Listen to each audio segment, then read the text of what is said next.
মাংসের দাম আমরা জনগণের দাবির মুখে আমরা কমায় নিয়ে আসছি, তো কিন্তু আমাদের দুধের খামারিরা ভালো দাম পাচ্ছেন না।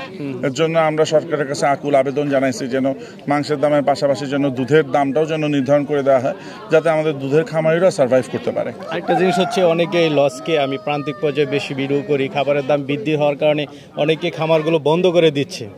এক্ষেত্রে আপনারা যেন বন্ধ না হয় কোনো পদক্ষেপ নিচ্ছেন? আমরা আসলে খামারিদেরকে বলবো, আপনারা দানাদারের উপরে নির্ভরতা কমান, আপনারা ঘাসের উপরে নির্ভরতা বাড়ান, আপনাদের প্রোডাকশন কস্ট কমে আসবে, আপনারা ইনশাল্লাহ লসের সম্মুখীন হবে না, আপনাদের লাভ হবে ইনশাল্লাহ। আপনারা তো এই মেলার মাধ্যমে দর্শকদেরকে কি আসলে মেসেজটা দিতে চাচ্ছেন কি? আমরা বেসিক্যালি যারা নতুন উদ্যোক্তা হতে চাই তাদেরকে, তারা এই মেলার মাধ্যমে উপকৃত হবে, যে তারা এসে বুঝবে যে কেমন গরু পালতে হবে। আসসালামু আলাইকুম সুপ্রিয় দর্শক মণ্ডলী, আশা করি আপনারা ভালো আছেন, সুস্থ আছেন। কৃষি টিভি চ্যানেলের পক্ষ থেকে আপনাদেরকে স্বাগত জানিয়ে শুরু করছি আমি মোহাম্মদ জুয়েল রানা। সুপ্রিয় দর্শক মণ্ডলী, এই মুহূর্তে আমি অবস্থান করতেছি 16 জেলা গরুর মেলা। তো দেখতে পাচ্ছেন বিশাল বড় আয়োজন, এটাই এ যাবৎকালের যত গরুর মেলা হয়েছে সবচেয়ে বড় গরুর মেলা। 400-ও অধিক এখানে শুধু গরুই রয়েছে, ষাঁড় গরু। তো আজকে আমরা আপনাদেরকে ঘুরে ঘুরে একটু দেখাবো, পাশাপাশি যারা আয়োজন করেছেন ইমরান ভাই এবং বিপ্লব ভাই, তাদেরকেও আমরা একটু সাক্ষাৎকার নেওয়ার চেষ্টা করব, কথা বলার চেষ্টা করব যে আসলে তারা কি বার্তা দিতে চাচ্ছেন দর্শকদের জন্য, যারা প্রান্তিক খামারি আছেন তাদের জন্য, তাদের কি করণীয়, সামনে কিভাবে খামারগুলোকে টিকিয়ে রাখা যায় সে সম্পর্কে জানার চেষ্টা করব। তো পুরোটা সময় জুড়ে আপনারা আমাদের সাথে থাকুন। ভালো লাগছে এরকম একজন উদ্যোগ নেওয়ার জন্য। আচ্ছা, কখন আসছেন মেলায়? আমরা অনেকক্ষণ আগে আসছি, ঘুরে ঘুরে দেখতেছেন, দেখছি, খুব ভালো লাগছে। আপনি তো এই মেলার আয়োজনের উদ্দেশ্যটা কি? আমাদের মেলা আয়োজনের মূল উদ্দেশ্য হচ্ছে আমাদের প্রান্তিক কৃষকরা যারা বড় বড় গরু লালন পালন করার ইচ্ছা পোষণ করেন, কিন্তু তারা দেখলাম যে গরুগুলো বিক্রি করতে যে একটা বেগ পান, তো এই যে তারা যাতে আসলে তাদের বড় গরুগুলো নিয়ে যেন তাদের কষ্ট না হয়, তারা যেন আগে ভাগে একটা ভালো দামে একটা ভালো খরিদ্দারের কাছে তাদের গরুটা বিক্রি করে ফেলতে পারেন। এই যে প্রান্তিক কৃষকদের সাথে খদ্দেরদের একটা সম্পর্ক স্থাপন করাই হচ্ছে আমাদের মেলার মূল উদ্দেশ্য। প্লাস হচ্ছে এই মেলায় যারা আসবে তারা দেখবে কিংবা জানবে যে আসলে আমাদের দেশে এই সেক্টরটা কতটুক মানে এগিয়ে আসছে এবং কতটুকু আমরা এই সেক্টরে সফল হয়েছে, এবং এই জায়গা থেকে কিন্তু নতুন অনেক উদ্যোক্তা সৃষ্টি হবে যারা আসলে এই জায়গায় এসে অনুপ্রাণিত হবে। আচ্ছা, তো ইমরান ভাই, আমরা দেখলাম যে মাংসের একটা দর নির্ধারণ হয়ে গেছে, তো অনেকের দাবি জানাচ্ছেন যে আসলে দুধের দামটা যেন নির্ধারণ হয়ে যায়। তো আপনি যেহেতু সর্বোচ্চ পর্যায়ে আছেন, এটা নিয়ে কতটুকু মানে আপনারা এগিয়ে যাচ্ছেন? আমরা আসলে চেষ্টা চালাই যাচ্ছি যে মাংসের দাম নির্ধারণ হয়েছে, মাংসের দাম আমরা জনগণের দাবির মুখে আমরা কমায় নিয়ে আসছি, তো কিন্তু আমাদের দুধের খামারিরা ভালো দাম পাচ্ছেন না।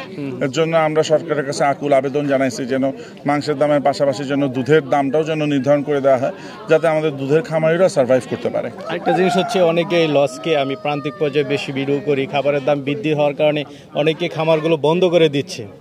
এক্ষেত্রে আপনারা যেন বন্ধ না হয় কোনো পদক্ষেপ নিচ্ছেন? আমরা আসলে খামারিদেরকে বলবো, আপনারা দানাদারের উপরে নির্ভরতা কমান, আপনারা ঘাসের উপরে নির্ভরতা বাড়ান, আপনাদের প্রোডাকশন কস্ট কমে আসবে, আপনারা ইনশাল্লাহ লসের সম্মুখীন হবে না, আপনাদের লাভ হবে ইনশাল্লাহ। সামনে বড় গরু কেমন যেতে পারে যদি সর্বশেষ অনেকে আশায় থাকে আপনার মুখের দিকে? এই বছর আসলে ইলেকশনের বছর, তো ইলেকশনটা যদি সুন্দর মতন সম্পন্ন হয় তাহলে আমরা আশা করতেছি এই বছর আমাদের বড় গরুরও ডিমান্ড খুব ভালো থাকবে ইনশাল্লাহ। গত বছর কিন্তু একটা দাম পায় নাই। না, গত বছর দাম পায় নাই, এই বছর পাবে ইনশাল্লাহ। বাট যেহেতু দেখেন মাংসের দাম কমে আসছে, মাংসের দামটা কিন্তু একটা বড় গরু, মাঝারি গরু, একটা ছোট গরুর কিন্তু দাম নির্ধারণের একটা মাপকাঠি বটে। তো আমার কাছে মনে হয় গত বছর যে গরুগুলা 10 লাখ টাকা বিক্রি হয়েছে, সেই গরুটা এই বছর হয়তো একটু কমে বিক্রি হবে, বাট বড় গরুর ডিমান্ড থাকবে ইনশাআল্লাহ। ঠিক আছে, ভালো থাকবেন। Thank you. আসসালামু আলাইকুম। বিপ্লব ভাই কেমন আছেন? আলহামদুলিল্লাহ, আপনি কেমন আছেন? এই তো আলহামদুলিল্লাহ। ভাই তো খুব ব্যস্ত, আজকে কয়েকদিন যাবতই ব্যস্ত। এই ব্যস্ততার মধ্যে আয়োজন করতে পেরেছেন, আলহামদুলিল্লাহ। কেমন আয়োজন হলো একটু যদি বলতেন?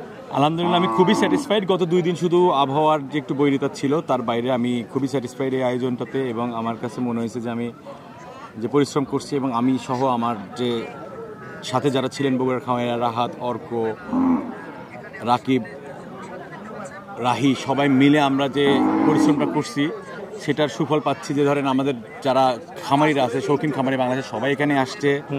এর সাথে আমরা যে প্রান্তিক খামারিদেরকে এখানে ডাকছিলাম তারা সবাই গরু নিয়ে আসছে এবং সাধারণ দর্শনার্থীরাও কিন্তু আসা শুরু করছে। আমার কাছে সব মিলে মনে হয়েছে যে মেলাটা অলরেডি সাকসেস, এবং আমার কাছে মনে হয় যে আমরা যখন র্যাম্প শোটা করবো তখন প্রচুর গরু বেচা কিনা হবে, তখন সবাই খুশি হয়ে বাসায় ফেরত। আচ্ছা আচ্ছা, আমার মনে হচ্ছে যে এই যাবৎকালে যত মেলা হয়েছে সবচেয়ে বেশি গরু ছাগল বা এই মেলা এই পর্যন্ত যতগুলো মেলার আয়োজন হয়েছে বা আমরা নিজেরাই যতগুলো আয়োজন করছি তার মধ্যে এটাই সবচেয়ে বড় আয়োজন, কারণ এখানে মোর দেন 400 কাউস আছে আর কি, মানে 400-এর উপর গরু আছে। এর বাইরে আবার আমরা যে বিভিন্ন প্রজাতির, যেমন ধরেন গয়াল, মহিষ, ছাগল, দুম্বা, আবার বিভিন্ন প্রজাতির পাখি, কুকুর, বিড়াল নিয়েছি, এটা একটু ডিফারেন্ট। তো সব মিলে আমাদের এই আয়োজনটাই এখন পর্যন্ত সবচেয়ে বড়। যাক আলহামদুলিল্লাহ। তো এই মেলার মাধ্যমে দর্শকদেরকে কি আসলে মেসেজটা দিতে চাচ্ছেন কি? আমরা বেসিক্যালি যারা নতুন উদ্যোক্তা হতে চাই তাদেরকে তারা এই মেলার মাধ্যমে উপকৃত হবে, যে তারা এসে বুঝবে যে কেমন গরু পালতে হবে। আমাদের আগামীকালকে যে সেমিনার হবে, সেই সেমিনার যে কোঅর্ডিনেট করবে উনি অনেক অভিজ্ঞ মানুষ, তার কাছ থেকে অনেক কিছু শিখতে পারবে। প্রান্তিক খামারিরা তাদের গরুগুলো খুব সহজেই বেচাকেনা করতে পারবে। সব মিলে সবাই এখানে উপকৃত হবে। আচ্ছা আচ্ছা, মানে এটা সারা বাংলাদেশে আপনারা করবেন ধাপে ধাপে? এটা আমরা এখন যেমন বিভাগীয় পর্যায়ে করব, যেমন এরপরে আমরা ময়মনসিংহে করব, তার পরবর্তীতে হয়তো আমরা কুমিল্লায় করব, এরপরে আমরা চেষ্টা করব ইন দ্য লং রানে যে প্রত্যেকটা জেলায় যেন আমরা এইভাবে একদম প্রান্তিক পর্যায়ে পৌঁছে যাওয়া হচ্ছে আপনাদের মূল লক্ষ্য, যেন প্রান্তিক পর্যায়ে যারা খামার আছে তারা ভালো থাকে। দেখেন, আমরা যখন আপনাদের মতো যারা ইউটিউবার আছে বা মিডিয়া, প্রিন্ট এবং ইলেকট্রনিক মিডিয়া আছে, আমাদেরকে নিয়ে তারা প্রচার করে, কিন্তু আরো অনেক বড় বড় খামার আছে, সাকসেসফুল খামারি আছে, তাদেরকে আসলে প্রচার হয় না। আমরা সবাইকে সামনে নিয়ে আসতে চাই। ঠিক আছে ভাই, আপনার সেই চেষ্টা যেন সফল হয়। আপনার মাধ্যমে আমি অনেক কিছু দেখতে পাচ্ছি, এগিয়ে যাবেন। ধন্যবাদ, ভালো থাকবেন।